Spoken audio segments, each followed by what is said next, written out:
Bismillahirrahmanirrahim. Assalamualaikum warahmatullahi ta'ala wabarakatuh.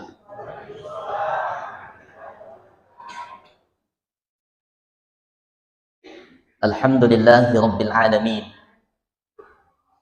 alladhi asra bi'abdihi laylan minal masjidil harami ilal masjidil aqsa. Ashhadu an la ilaha illallah wa ashhadu anna Muhammadan abduhu wa rasuluh.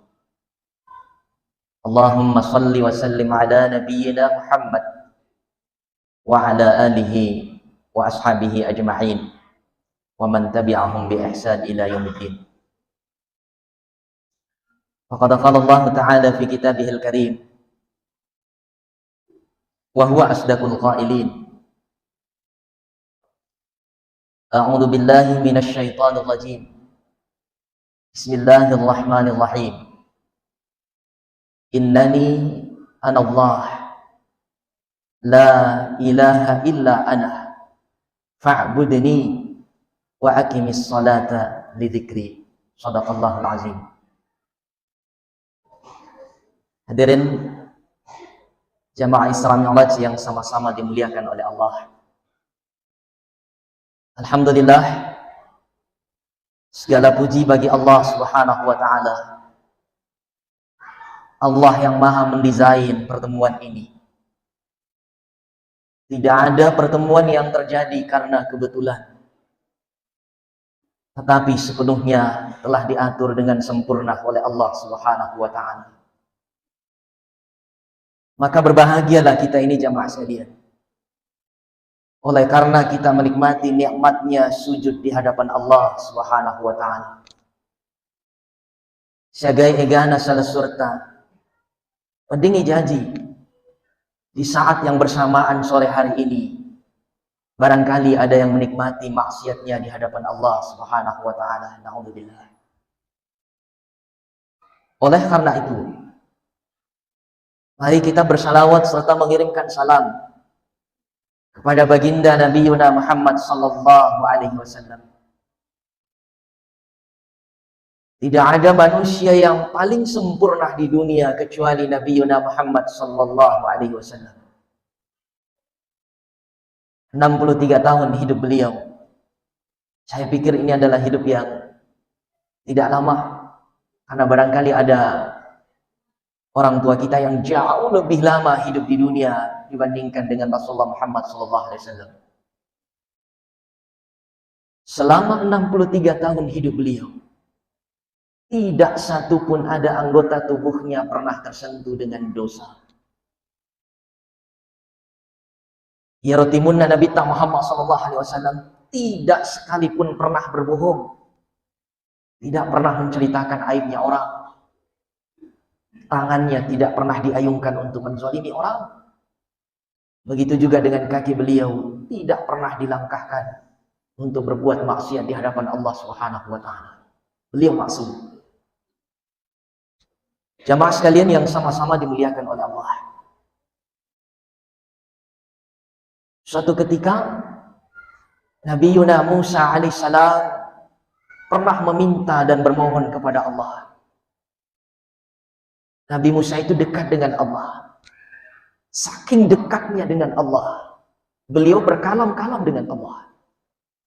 Makanya disebut dengan kalimullah.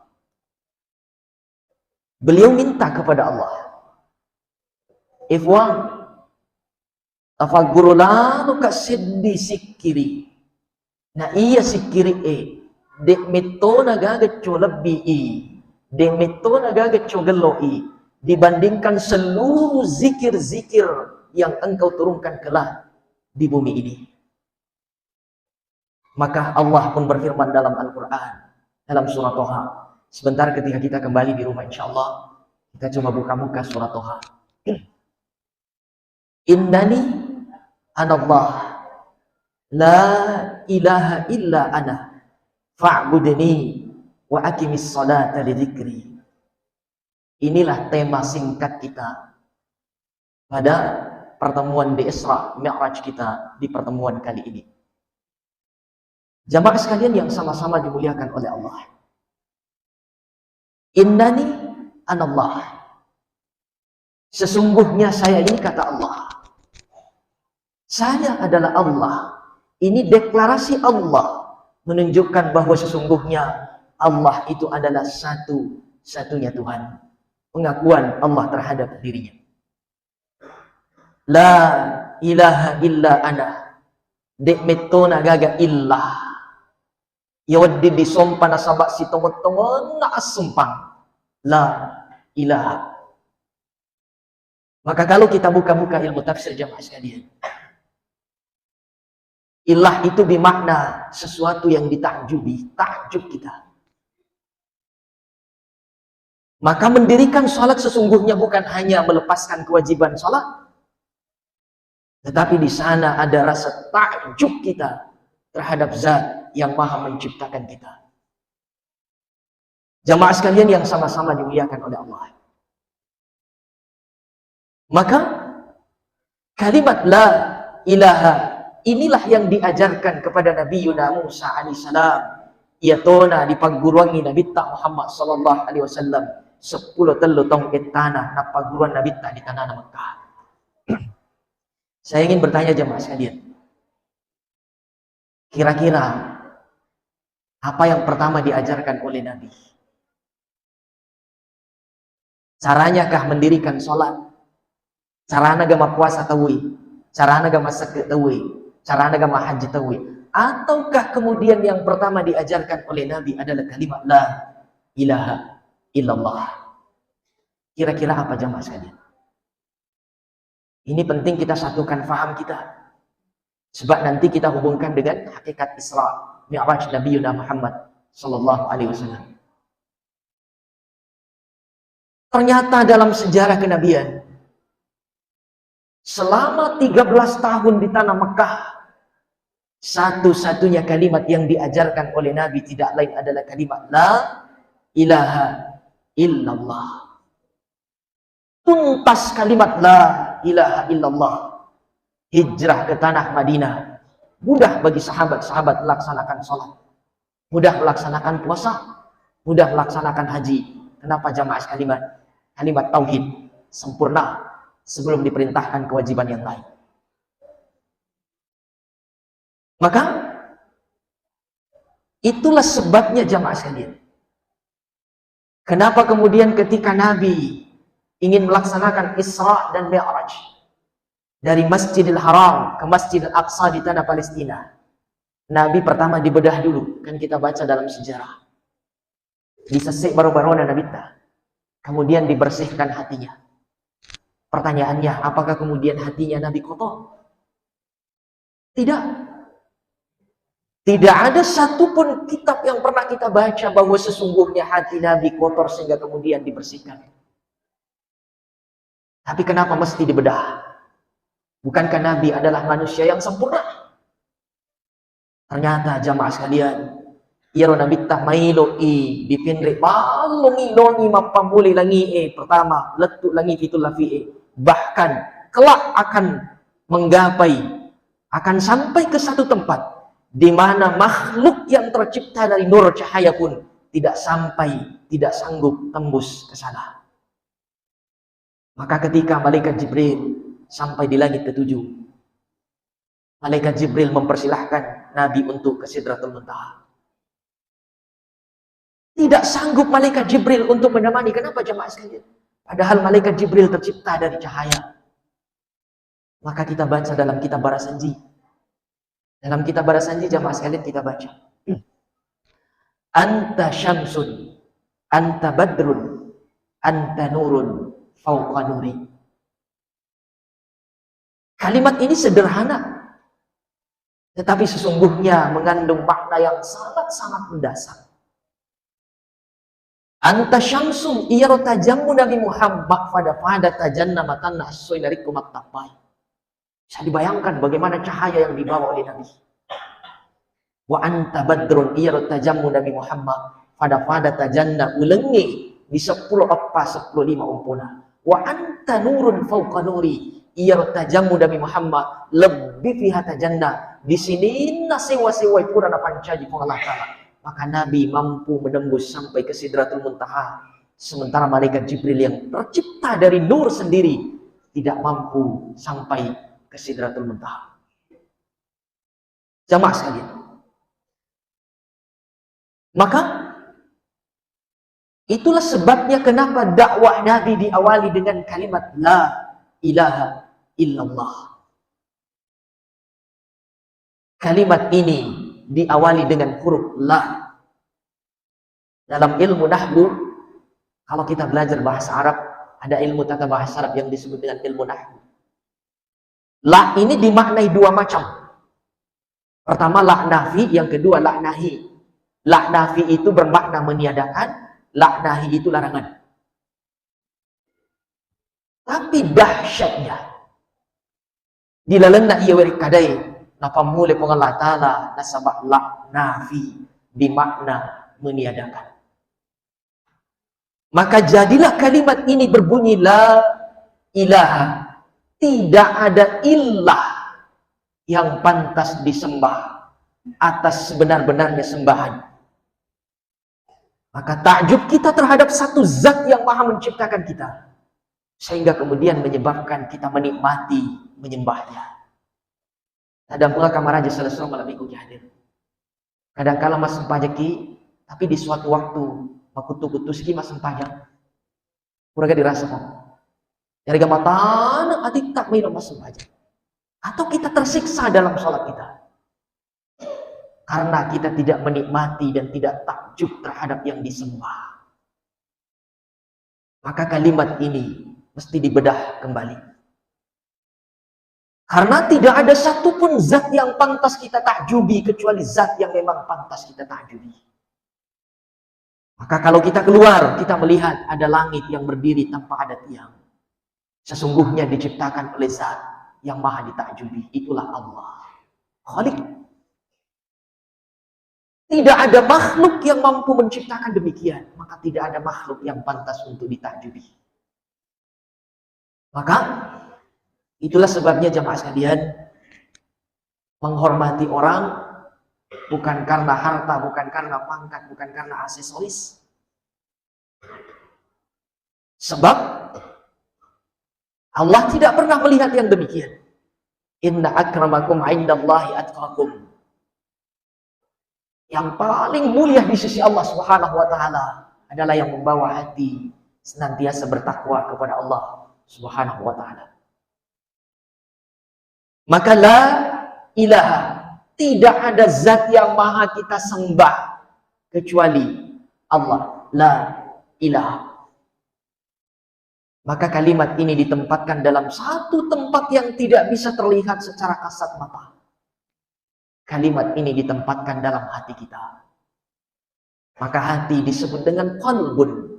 Qalbun itu berubah-ubah. Kadang-kala ya semuanya mau pindah dita, baca masalah siki itu biasa. Qalbun. Maka tidak ada satupun zat makhluk yang boleh menempati hati. Itulah makna la ilaha. Saya contohkan secara singkat jamaah sekalian. Ya kok mali kita teleko baru, itu gamat teleko baru, telepon baru. Cukup ditempatkan di kepala, tidak perlu ditaruh dalam hati. Dari rumah sandal baru kino di masjid foto ini dia aja tadi taruh, ajaknya ditaruh dia tita. Sebab aku masuki matu boleh masjid takut terdengi sandal ata. Ya dia tita ditaruh kira-kira agak tak malasa, agak tak pedih. Atita agak pedih ya rega, aja tak pedih. Karena kita menempatkan pada tempat yang salah. Nah, jemaah sekalian yang sama-sama dimuliakan oleh Allah Subhanahu wa taala. Maka kalimat ini diawali dengan huruf la, bermakna tidak ada. Artinya mengosongkan hati dari kerajaan makhluk. Maka ketika Nabi akan diisrakan, bahkan dimi'rajkan ke langit yang ketujuh. Pertama, mate amurena Nabi Muhammad sallallahu alaihi wasallam. Yang kedua, mate benina Nabi Muhammad sallallahu alaihi wasallam. Yang ketiga, seluruh umat Islam diboikot. Tidak ada yang bisa dimakan, tidak ada yang bisa diminum. 3 kerajaan ini dibuka dalam hidup dan dalam hati Nabi. Meninggal pamannya yang bernama Abu Thalib, menandakan ini adalah kerajaan. Digaga mulai kecil-kecil Nabi Muhammad SAW ketika pamannya masih hidup. Maka menandakan kerajaan ada di sekitaran Nabi Muhammad SAW. Mati Abu Thalib. 2 bulan kemudian istri beliau meninggal dunia, Sayyidatina Khadijah. Menandakan ini adalah kerajaan makhluk. Ada perempuan yang sangat berjasa di sekitar hidup Nabi. Dibuka oleh Allah, dipreteli. Pamannya dipreteli. Khadijah, Sayyidatina Khadijah dipreteli, dibuka. Diboikot kehidupan Nabi. Dakwahnya pokoknya diboikot oleh orang-orang musyrik. Menandakan bahwa sesungguhnya harta ada di sekitar Nabi Muhammad SAW. Dan itu dibuka jamaah sekalian. Yang harus sabak na teman-teman lebih tinggi hadir ya kumailo kita mak di masjid ini. Ya ko ang kamopi kerajaan na warang parangnya ditaruh di lalena hati. Kita masuk ke dalam masjid, ya ko terlambat ki pasti mailo ki matulu-tulu le diuluh. Kenapa? Karena kita beranggapan kita ini orang kaya, tidak pantas untuk duduk di belakang. Orang yang berpangkat pun demikian, kalau kerajaan pangkat itu masuk dalam hatinya, di mana-mana menginginkan untuk dihormati. Padahal sesungguhnya kenapa kita dihormati? Bukan karena harta, bukan karena pangkat kita. Bukan karena kemuliaan kita. Kenapa kita dihormati? Karena Allah tutup aib kita. Demi Allah, sedikit saja aib itu dibuka oleh Allah. Niscaya tidak ada orang yang mau dekat dengan kita. Karena setiap dosa, setiap maksiat itu adalah aib. Setiap aib itu adalah baunya sangat menyengat. Saya sering mengistilahkan jamaah sekalian. Sekali berbuat dosa, ibarat membawa buah. Dan buah itu kita letakkan dalam karung. Karung itu dijinjing kemana-mana kita pergi. Tegi-tegi juga pokoknya ditiri mata betul. Mabale siki pertama siki buah-buah ini busuk. Sampai karung ini penuh. Ya ko penuh sing mana siki cedih. Pokoknya wali-wali penuh maneng buahnya, buah yang busuk. Pertanyaan saya, kalau kita bawa karung, dua-duanya kita jinjing. Semua penuh dengan buah yang busuk. Kira-kira ada yang mau dekat dengan kita? Tidak. Tidak ada, Pak. Apalagi mau mendengarkan kita. Maka syukur Allah tutup aib kita. Maka kita dihormati dan dimuliakan oleh orang. Jamaah sekalian. Yang kedua, kalimat ini Allah pun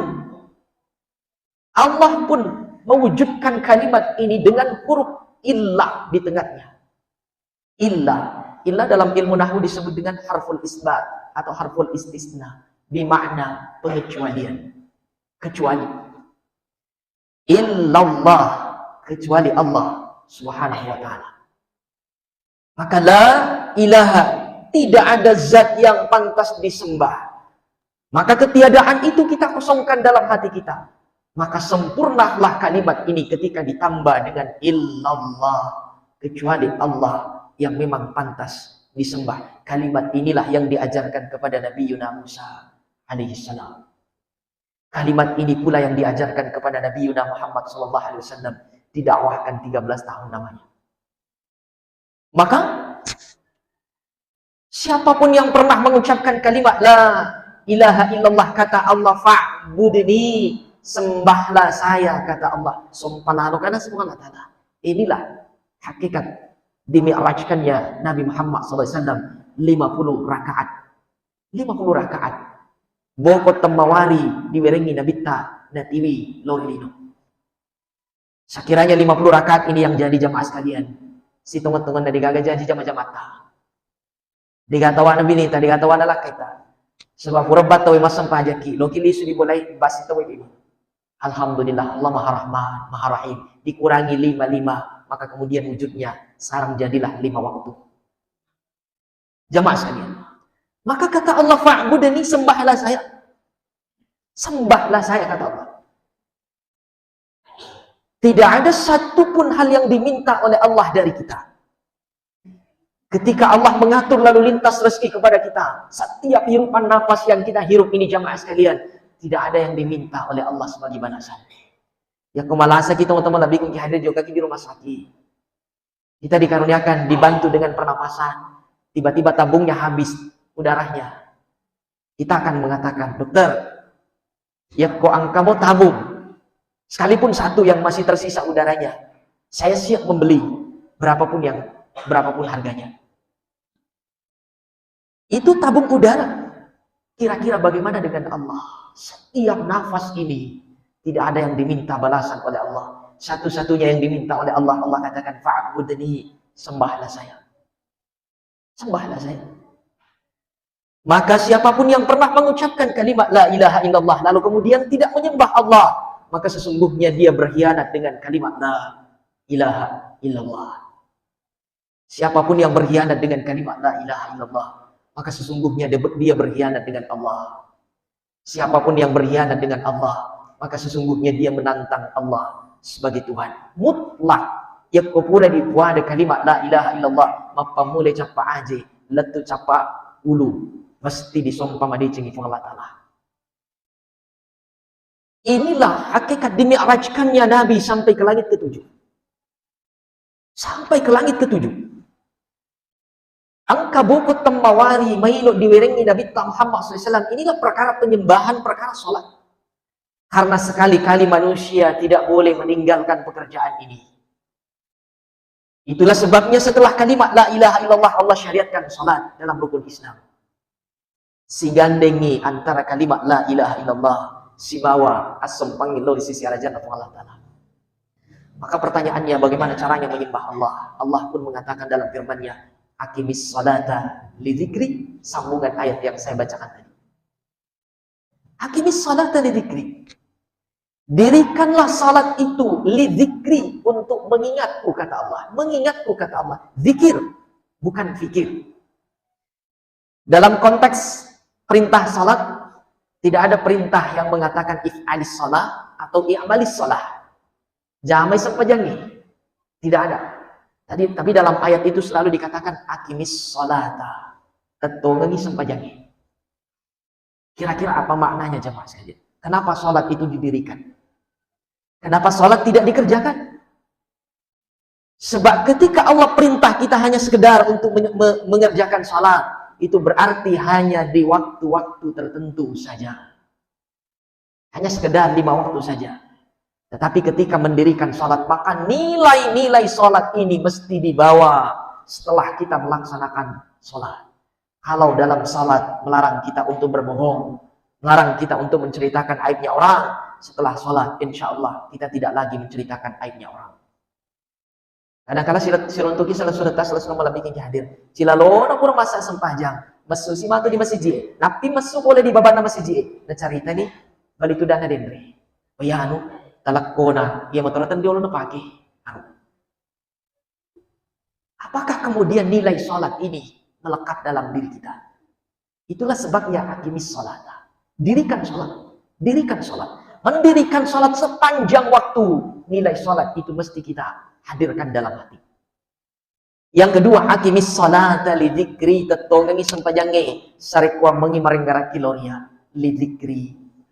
Zikir, bukan fikir. Beda zikir, beda pikir. Beda zikrun, beda fikrun. Beda tazakur, beda tafakkur. Zikir itu tempatnya di hati. Pikir itu tempatnya di otak. Semakin banyak kita berpikir, maka semakin tersiksa hidup ini. Ya kumega dipikiri matu kuning, dia nulis matin rumah tata. Saya coba-coba disebut. Dipikiri mana indretan, dia nulis matin rumah tata. Tapi semakin banyak berzikir, maka ala bizikrillah tatma'innul qulub, semakin menenangkan hati, semakin tenang hati di hadapan Allah Subhanahu wa taala. Maka zikir itu tempatnya di hati kita. Saya contohkan jamaah sekalian. Kadang-kala terdengi duit tak diboleh, Sila ada kisah pai matuli di dulu untui. Di galeda mana lah marita di dulu untui. Sekali nama besok-besok kiolo, noki di masjid. Begitu mengambil air wudu, berdiri melaksanakan sholat, mengucapkan Allahu Akbar. Tiba-tiba mempunyai di pikiran tak, Oh ya duitku sampai. Oh dia wana lepe-lepe na wajib mundur. Ternyata uang yang kita cari, kita dapatkan dalam sholat kita. Ini berarti bahwa sesungguhnya pikir itu merajalela dalam sholat kita. Maka sholat itu tidak perlu mencari bagaimana bentuknya Allah. Sholat itu tidak perlu mencari di mana Allah. Tapi sholat itu adalah lidzikrillah. Mengingat Allah Subhanahu wa ta'ala. Maka tempatnya dalam hati. Lagi-lagi kembali di hati kita jamaah sekalian. Lagi-lagi puncaknya kembali dalam hati kita. Maka jamaah sekalian yang sama-sama dimuliakan oleh Allah. Itulah sebabnya Nabi dibedah. Karena dibersihkan hatinya. Yang kedua hikmah terbesarnya. Minal masjidil harami idal masjidil aqsa. Perjalanan Nabi dari masjidil haram ke masjidil aqsa. Dari masjid ke masjid. Bukan dari rumah ke rumah. Tapi masjid ke masjid. Maknanya apa jamaah sekalian? Maknanya siapapun yang mendirikan, siapapun yang memelihara masjid, siapapun yang menghidupkan masjid, insya Allah pasti dipelihara, dimuliakan oleh Allah Subhanahu wa ta'ala. Dan sahabat nasi tanpa-tanpa iki selesai malam minggu hadir. Sebab kota 20 ki 20 ki balik seri masih JE. Ya kota matomana bawa loli seri masih JE. 20 ki bawa. Baja mati cedi, siaga mani mundur mo. 10 dia sarah. Sangadi mati si cedi. 10 ni arwah. 20 so mati tak cedi tungka-tungka so. Capuli sana masih JE. Maka perlu si tanpa-tanpa itu misalnya selama lebih kita hadir. Anak kita bawa ke masjid. Kita dorong untuk hidup di masjid. Sarek memengir masjid JE. Melekat dalam hati anak-anak kita jamaah sekalian. Jamaah sekalian yang sama-sama dimuliakan oleh Allah Subhanahu wa ta'ala. Maka puncaknya jamaah sekalian. Dalam proses ibadah kita di hadapan Allah, sesungguhnya kita berdialog dengan Allah Subhanahu wa ta'ala. Ini sekaligus menjadi penutup di waktu yang singkat ini. Maka ketika melaksanakan ibadah sholat sesungguhnya, di sanalah terjadi dialog yang sangat-sangat dahsyat antara hamba dengan Allah. Maka Allah pun berfirman dalam hadis kursi, qasamtus salata baini wa baina abdi nisfain. Ubagi dilalena sempajangi. Ubagi dua. Baini angka apunak unas Allah ta'ala wa baina abdi angka tu apunan ataku. Jadi ada milik Allah pun juga ada milik kita. Lalu kemudian di mana milik kita? Wali abdi masa'alak, untuk hambaku apapun yang dia minta dalam salatnya pasti saya berikan. Maka ternyata salat itu adalah tempat permohonan terhadap Allah Subhanahu wa ta'ala. Salat adalah tempat meminta kepada Allah Subhanahu wa ta'ala. Cuma masalahnya adalah, yakinkah kita ini bahwa doa kita diterima dalam salat kita? Sejauh mana keyakinan itu tertanam? Maka kembali lagi kepada kalimat la ilaha illallah. Sebab kalau kalimat la ilaha illallah cacat, itulah kemudian yang mengaburkan keyakinan kita terhadap Allah. Maka menjadilah doa-doa kita kurang yakin diterima di dalam salat kita. Maka kata Allah, baini wa baina abdi wa li abdi ma sa'alak. Ubagi dua dilalena sempajangi untuk ataku agi-agi ni lo dilalena sempajangi pasti walam. Idza qala abdi alhamdulillahi rabbil alamin. Narik pona puane ataku dilalena sempajanna. Alhamdulillahi rabbil alamin. Segala puji bagi Allah seluruh sekalian alam. Sinin dapat puji pun dari mana pun Allah Ta'ala puan sinin na alangi. Maka Allah pun menjawab kalimat ini dengan kalimat yang sangat-sangat luar biasa. Allah katakan kepada kita, hamidani abdi, napuji kak tu kasih kataku, napuji kak tu. Bayangkan jamaah sekalian. Ketika Allah yang mengatakan kepada kita, Allah ini Allah. Allah yang menciptakan kita, Allah yang mengatur lalu lintas rezeki. Allah pun katakan kepada kita, hamidani abdi, nafuji kak kasih ataku. Apakah hati kita tidak sampai luluh, tidak sampai bahagia mendengarkan kalimat ini? Wa idza qala ar-rahmanir rahim. Narik kuna puade ataku ar-rahmanir rahim. Wala ta'ala puah pamasai, nama sarf pamasai. Allah pun katakan kepada kita, wa ithna alayya abdi, kembali hambaku memujiku. Wa idza qala abdi maliki yaumiddin, narik kuna puade ataku maka de maliki yaumiddin, Allah yang maha menguasai hari pembalasan. Maka Allah pun mengatakan kepada kita, majjadani abdi, hambaku telah mengagungkanku. Maka dialog ini terjadi sekian kali antara hamba dengan Allah Subhanahu wa ta'ala. Wa idza qala iyyaka na'budu wa iyyaka nasta'in. Narik ko di puade werik kada iyyaka na'budu. Idi mi aku sumpah wa iyyaka nasta'in. Idi tomi aku lo tulungi. Bayangkan kalimat ini jemaah sekalian. Kalimat ini sesungguhnya adalah kalimat tauhid. Kalimat ini sesungguhnya adalah pengulangan kalimat la ilaha illallah dalam surah Al-Fatihah. Iyyaka na'budu idi mi aku sumpah wa iyyaka nasta'in. Idi tomi aku lo tulungi. Artinya bahwa tidak ada lagi zat yang kita sembah kecuali Allah. Tidak ada lagi zat yang maha kita mintai pertolongan kecuali Allah. Maka dijawablah kalimat ini oleh Allah. Hadza baini wa baina abdi wa li abdi ma sa'alat. Yana palai sengi antara atas si bawah wana wa li abdi ma sa'alat. Untuk ataku agi-agi nilau di lalanda sampajana. Pasti walang 2 kali Allah ulang kalimat ini dalam surah Al-Fatihah. Sudah 2 kali. Maka pertanyaannya jemaah sekalian, apa yang paling pantas kita minta dalam sholat kita? Pantaskah kira-kira kita minta dunia, sementara dunia ada batasnya? Amaru ummati baina sittina wa sab'ina umuruna, umatku paling kisaran 60, 70 tahun.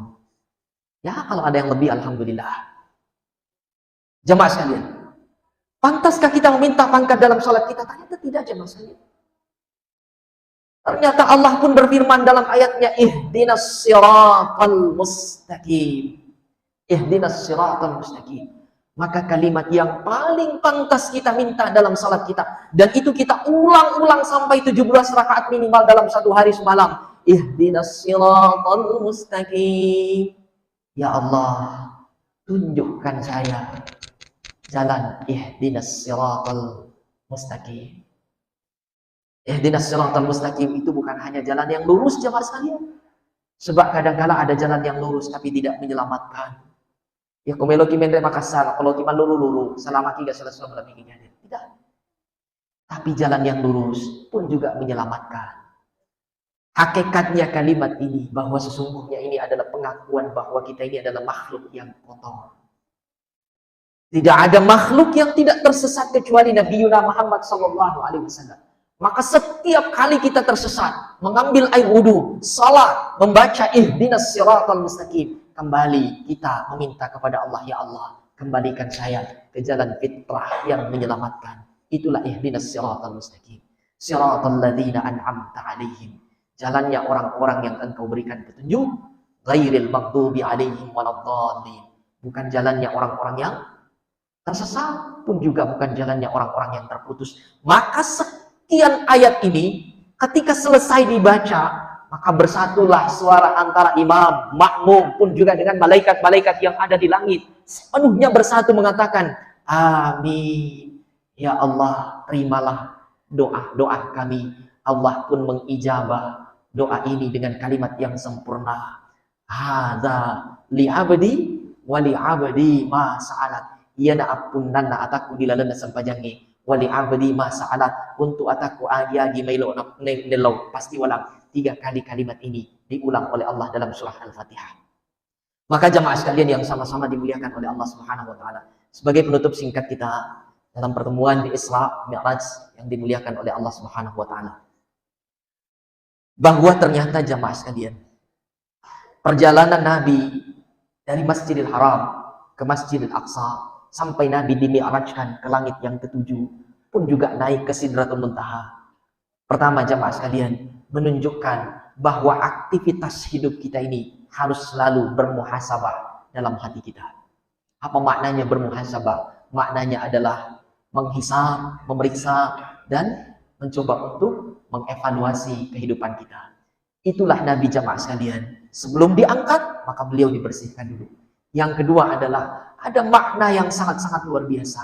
Makna yang sangat luar biasa jamaah sekalian. Kalau nanti ada amalan yang di mana amalan ini menjadi tanda kebesaran Allah, di mana tanda kebesaran Allah sehingga kemudian menyebabkan hamba tidak boleh lalai mengerjakannya. Itulah perintah beribadah, menyembah Allah Subhanahu wa taala. Maka ketika kalimat la ilaha illallah kita tidak fahami, membuat kita malas menyembah Allah. Kadang-kala sudah keke masih naik ya, namun sumpan nama siji itu disengi. Kadang-kala yang kali ngebat tawoi naik ya ditutup dan cerita magi surah melabih kong hadir, sebab kebesaran kalimat la ilaha illallah tidak difahami dalam konteks kehidupan kita. Maka jamaah sekalian yang sama-sama dimuliakan oleh Allah, ajarkan kepada anak-anak kita tampangi kalimat la ilaha illallah. Yang pertama diajarkan oleh Nabi adalah ma'rifat kalimat la ilaha illallah. Baru diajarkan syariat yang sempurna oleh Nabi Muhammad sallallahu alaihi wasallam. Jamaah sekalian yang sama-sama dimuliakan oleh Allah Subhanahu wa taala, kita saling mendoakan. Doakan saya mudah-mudahan meninggal dalam keadaan mengucapkan kalimat la ilaha illallah. Wala dong asokku ki memuari pada mati ki dalam keadaan mengucapkan kalimat la ilaha illallah. Kita bersaudara dalam kalimat la ilaha illallah. Kalaupun ada perbedaan-perbedaan amalan, saya pikir itu hanya berkisar pada persoalan-persoalan fikih, tetapi tentang kalimat la ilaha illallah kita satu atikat, satu akidah, kita bersama dalam memperjuangkan agama Allah Subhanahu wa taala. Jamaah sekalian, mari kita tutup dengan menghadirkan hati berdoa kepada Allah Subhanahu wa taala. Amin ya rabbal alamin. Alhamdulillahi rabbil alamin. Hamdan na'imin, hamdan syakirin, hamdan yuwafi ni'amahu wa yukafi mazidah. Allahumma salli wa sallim ala nabiyyina Muhammad. Allahumma innaka afuwun karim, tuhibbul afwa fa'fu anna ya karim. Allahumma rabbana zalamna anfusana wa illam taghfir lana wa tarhamna lanakunanna minal khasirin. Allahumma rabbana ighfir lana dhunubana wa liwalidina warhamhum kama rabbawna shighara. Allahumma barik lana fi Rajab wa Sya'ban wa ballighna Ramadan. Allahumma rabbana atina min ladunka rahmah wa hayyi' lana min amrina rasyada. Ya Allah ya arhamar rahimin, wafatkan kami dalam keadaan mengucapkan kalimat la ilaha illallah. Wafatkan kami dalam keadaan salat. Wafatkan kami dalam keadaan bersujud di hadapan-Mu ya Allah. Wafatkan kami dalam keadaan tidak ada lagi utang di dunia. Wafatkan kami dalam keadaan tidak ada lagi sangkut paut kami terhadap perkara-perkara dunia.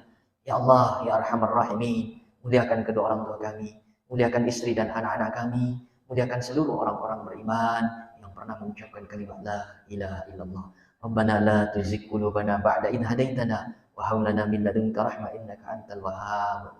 Rabbana taqabbal minna innaka antas samiul alim. Tub 'alaina innaka antat tawwabur rahim. Pertemukan kami dengan Rasulullah Muhammad sallallahu alaihi wasallam kelak nanti di akhirat dalam pertemuan yang Engkau ridhai ya Allah. Rabbana atina fid dunya hasanah wa fil akhirati hasanah wa qina adzabannar. Subhanakallahumma wa bihamdik asyhadu an la ilaha illa anta astaghfiruka wa atubu ilaik. Wa sallallahu ala sayyidina Muhammad walhamdulillahi rabbil alamin. Wassalamu alaikum warahmatullahi taala wabarakatuh.